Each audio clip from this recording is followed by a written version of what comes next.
What's good, everybody? It's Elevated here, back to send those cold chills down your spine. Today, ladies and gentlemen, we have today I got something special for you. This story comes to you from the depths of our ocean. Some call this story Chips, and others don't like speaking of this story. Without any further ado, let's dive right in, shall we? Chips is a scary story for children about a man who sells his soul to the devil and gets plagued by a talking rat. It is based on a spooky story that Charles Dickens remembered being told as a child by his nanny. There once was a shipwright, and his name was Chips. His father's name before him was Chips, and his father's name before him was Chips, and his father before him, and his father before him. So he came from a long line of Chipses. Chips, the father, had sold his soul to the devil for an iron pot, a bushel of 10-penny nails, a half-ton of copper, and a rat that could speak. And Chips, the grandfather, had sold himself to the devil for the same. And Chips, the great-grandfather, had done the same thing. And all of them had came to a terrible end. But the bargain had run in the family for a long, long time. One day, young Chips was at work on a ship at the docks. He was all alone, down in the dark hold of a ship that had been pulled up for repairs. All of a sudden, he heard a voice saying, "A lemon has pips, a yard has ships, and I shall have chips." Chips looked up, and there, lurking in the shadows, he saw the devil. He had eyes as big as red saucers, and they burned with a red glow, spitting out sparks of fire whenever he blinked. Hanging over one of his arms by the handle was an iron pot, and under that arm was a bushel of 10-penny nails, and under his other arm was a half-ton of copper, and sitting on one of his shoulders was a rat that could speak. So the devil had said again, "A lemon has pips, a yard has ships, and I shall have chips." Chips was so frightened, he dare not say a word. He just went on with his work and tried to pretend it was just his imagination. "Chips ahoy," said the rat that could speak. "Chips, old boy, what are you doing?" "I'm putting in new planks because you and your kind have eaten the old ones away," said Chips. "But we'll eat these timbers too," said the rat. "We'll let in the water and drown the crew, and then, well, we'll eat them too." "I'd like to see you try," replied Chips as he carried on with his work. He did his best to ignore the devil, but he couldn't keep his eyes off the half-ton of copper or the bushel of 10-penny nails, because nails and copper are like gold to a shipwright, and shipwrights will do anything they can do to get them. "I see where you're looking at, Chips," said the devil. "You'd better strike the bargain with me. You know the terms. Your father before you was well acquainted with them, and so was your grandfather and your great-grandfather before him." "I like the copper," said Chips, "and I like the nails, and I don't mind the pot, but I don't like the rat." "You can't have the rest without them," said the devil fiercely. "He is part of the deal." Chips was afraid of losing the half-ton of copper and the bushel of nails, so he said, "Hold on a minute." He took a pencil and a piece of paper and scrawled out a deal with the devil to sell his soul. He handed over the signed contract and in return got the half-ton of copper, the bushel of nails, the pot, and the rat that could speak. With a cunning smile, the devil vanished. Chillz used the copper and the nails to finish repairing the ship, and the deal made him very prosperous. He tried to sell the pot, but nobody wanted it. Now that he was a wealthy man, Chillz wanted to find himself a wife, but no girl would come near him. The rat was perched on his shoulder day and night, and as soon as any girl saw it, she would run but a mile away. So Chillz decided to kill the rat. One day, when he was at work in the shipyard, he put the rat into the iron pot. Then he heated up a big kettle of scalding hot pitch and poured it into the pot, filling it full to the brim. He kept his eyes on it until it cooled and hardened. Then he let it stand for 20 days, and then he sank the pot into the water for 20 days more. And then he got the smelters to put the pot into the furnace for another 20 days. When they took it out, the pot was glowing hot red, but the rat was still sitting in it. Looking just the same as ever, it laughed and said with a jeer, "A lemon has pips, a yard has ships, and I shall have chips."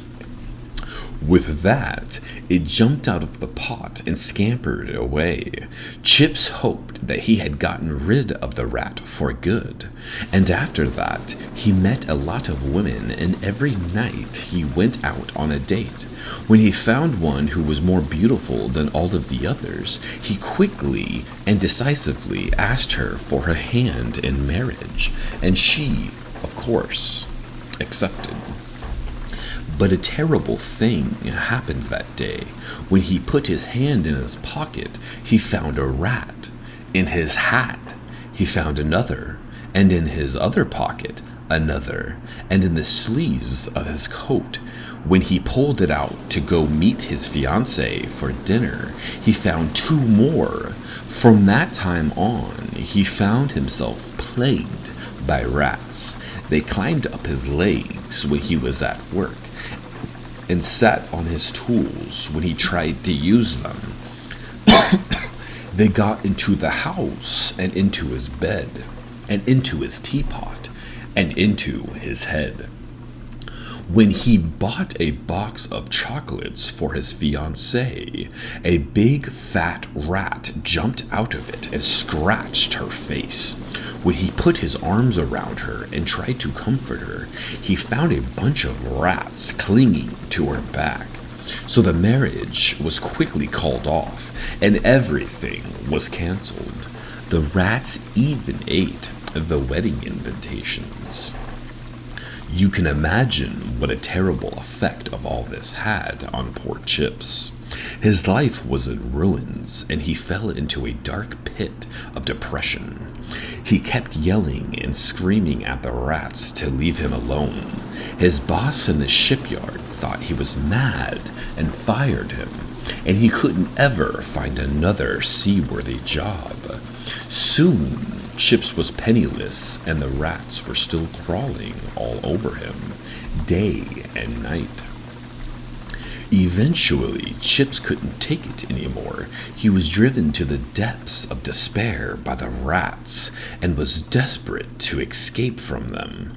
One night, and one night only, he went down to the shipyard on the docks where he had made his deal with the devil. He stood at the edge of the docks and stared down into the dark, murky water. He intended to put an end to it all and drown himself. But when he jumped off the docks and landed with a splash in the water below, Chillz looked back and realized that the rats weren't able to follow him. They were all gathered by the edge of the dock, staring at him intently, rejoicing at his good luck.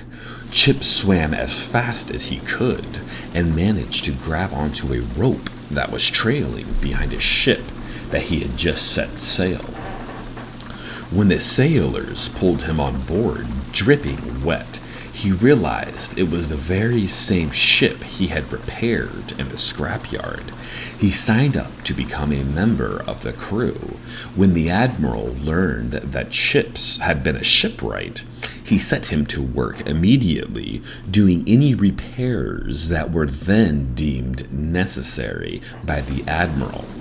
The ship was bound for the West Indies, and as they sailed and sailed across oceans, green and blue, Chillz fell in love with the freedom of the sea. With the cool breeze in his hair and surrounded by the salty stench of seaweed and fish, he finally felt at peace. The ship was called the Argonaut, and on the bow of the ship there was a large carved wooden figurehead. One day the sailors noticed a small hole in its forehead, and so Chillz was lowered down on a rope to repair it. Dangling at the end of the rope, he found the hole, but he couldn't find what had caused it.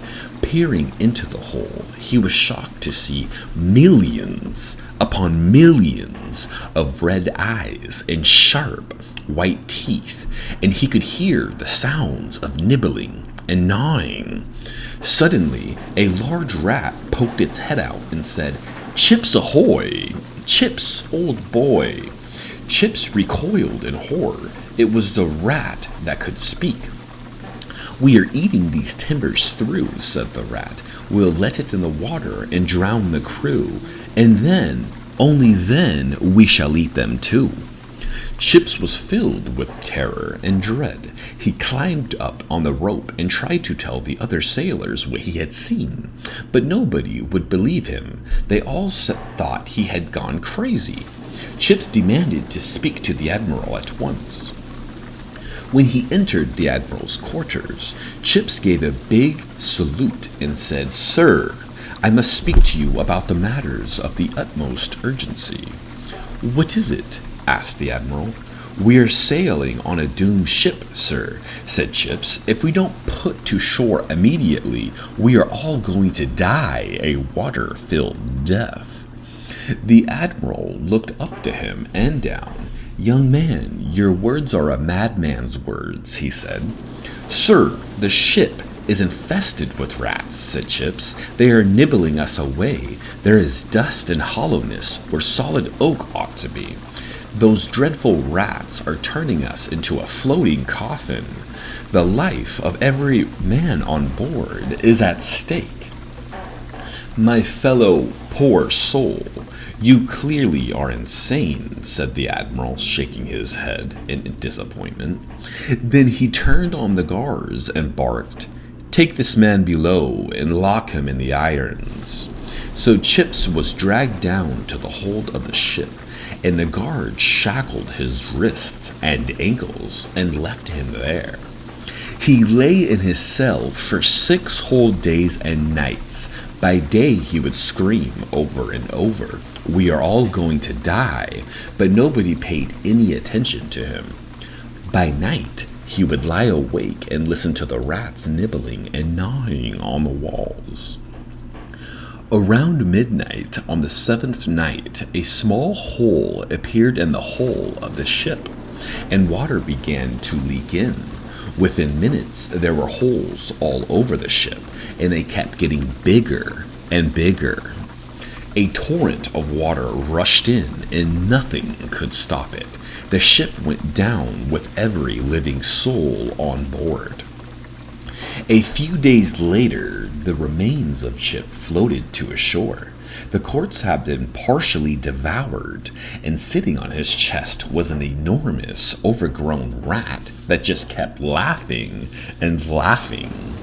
A lemon has pips, a yard has ships, and I Well, I have got chips. Well, ladies and gentlemen, it looks like the rats had won that race.